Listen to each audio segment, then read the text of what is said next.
So basically, like what Tom was saying, we're going to collaborate on a music video, and I'm just going to show, like, I've mainly looked at for research how the videos are made and like the kind of shots they go for, that kind of thing. So I've got some examples here. Here's it one step there.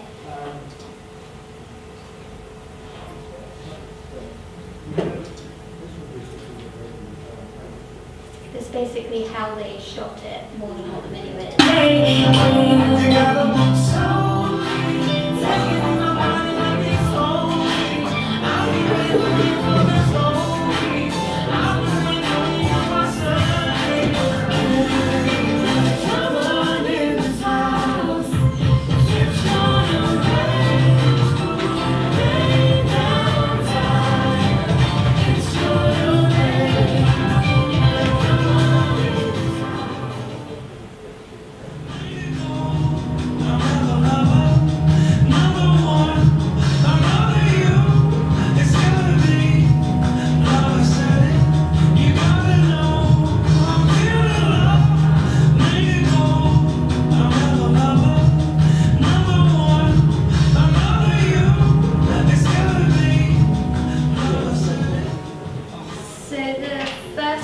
They basically just used a whole set and they filmed the entire thing with just one shot, like going around with a Steadicam, and they moved the set around to change the location as they did it. So I thought that was quite a cool thing to do, like a really original type of way to do it, so we could consider something kind of like that, but it's quite difficult to do. The second one, I don't think the whole video was shot all in one, but they used a green screen going down a road, so it just constantly loops like that. So they could cut it, but the way they cut it, it looks like it's a one shot. The next thing we looked at is more the kind of style that we're going to go for. So there's these ones.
So basically with the first video, the Uptown Funk one, it's shot in a modern way, so it's all like modern technology and quality and stuff.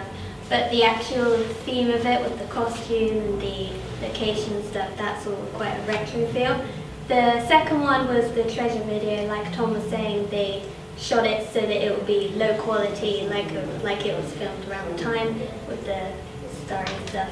And then the last one, I kind of looking at it more how it's like a narrative of, like, it goes through the story, but as he's singing it, he's doing what he's saying, if that makes sense.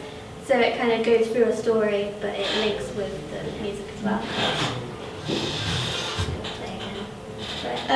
There's a quote that I found from a book that I read about music videos. It was one of the books that Tom pointed out as well. And I liked how it kind of made, it's not that you have to dance to it exactly, although it says that, but it kind of means like the video goes along so well with the music that they kind of work as a dance together. So that's quite important with having a story that works with it overall. The next plan is to interview James Weatherly about the videos. Tom's already said most of that. Going to have the retro theme, so work out more how we're going to do it, whether it's going to be shot that way or if it's just going to look that way. find a musician, that's quite important, and then the story and concept, and moving on from there. That's it. Thank you. Any questions or anything for Maisie? I know Tom sort of covered it a little bit earlier, so there might be some questions that were asked earlier. Ryan, go. Yeah, I take it your role's going to be in the more sort of director of photography side of things. Yeah, I think. No, I was just checking. Seb, go for it. Your videos seem to be very disco orientated. So, like I asked Tom earlier, sort of it. Would you prefer it to be kind of disco music as well? Yeah. Oh, okay. Yeah, more that kind of upbeat with the retro feel with it.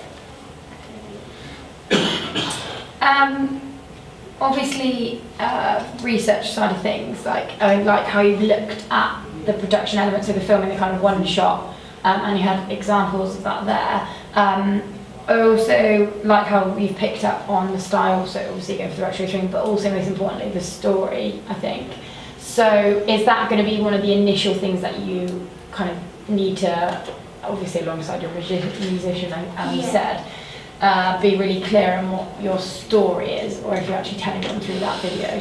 Again, I've said to a couple of people, maybe just look at plot devices or how they're slightly different in music videos because of the short amount of time or those sorts of things, yeah? Just make sure you're exploring not just, oh, this is what my story's going to be and these are my characters in it. Really look at and pick apart about how you're actually going to put that together, whether it's going to be linear or not. Yeah. Okay?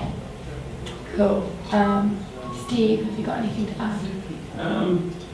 Just a few things to say, because mainly we gave Tom a very hard time, so it seems a little bit unfair. But that first clip you said that was filled with one shot, must admit I thought I detected a cut in that. Oh, see, there's a behind-the-scenes video of them actually filming it, where they've done a bird's eye view of it, and you can see the guy like going. When it crosses down onto the floor, They might have done a sneak it peek. just seemed to me like there might have been a little bit of trickery going on there, which is not a bad thing, you know. Possibly, I mean, but you're more likely to take it style to turn that idea on its head, there are plenty of films which use the idea of a single shot, Like where it's actually lots of things tacked together, so it looks like. So I don't have a problem with that, but I'm just saying, you know, when they advertise it as that, I think, let's have a look at that. But I mean, Hitchcock was doing that years ago. Just long. I think it's Psycho. You know, anybody here probably watched Psycho? Yeah, of course. You know what Psycho is. Well, I know, but you know, people have and that sort of thing. When I was 14, my geography teacher thought it was an appropriate film to show us. Your geography. Where's the geography in that? Yeah. Well, because you have to understand it, which may not happen today, because obviously I haven't been to school for a few years.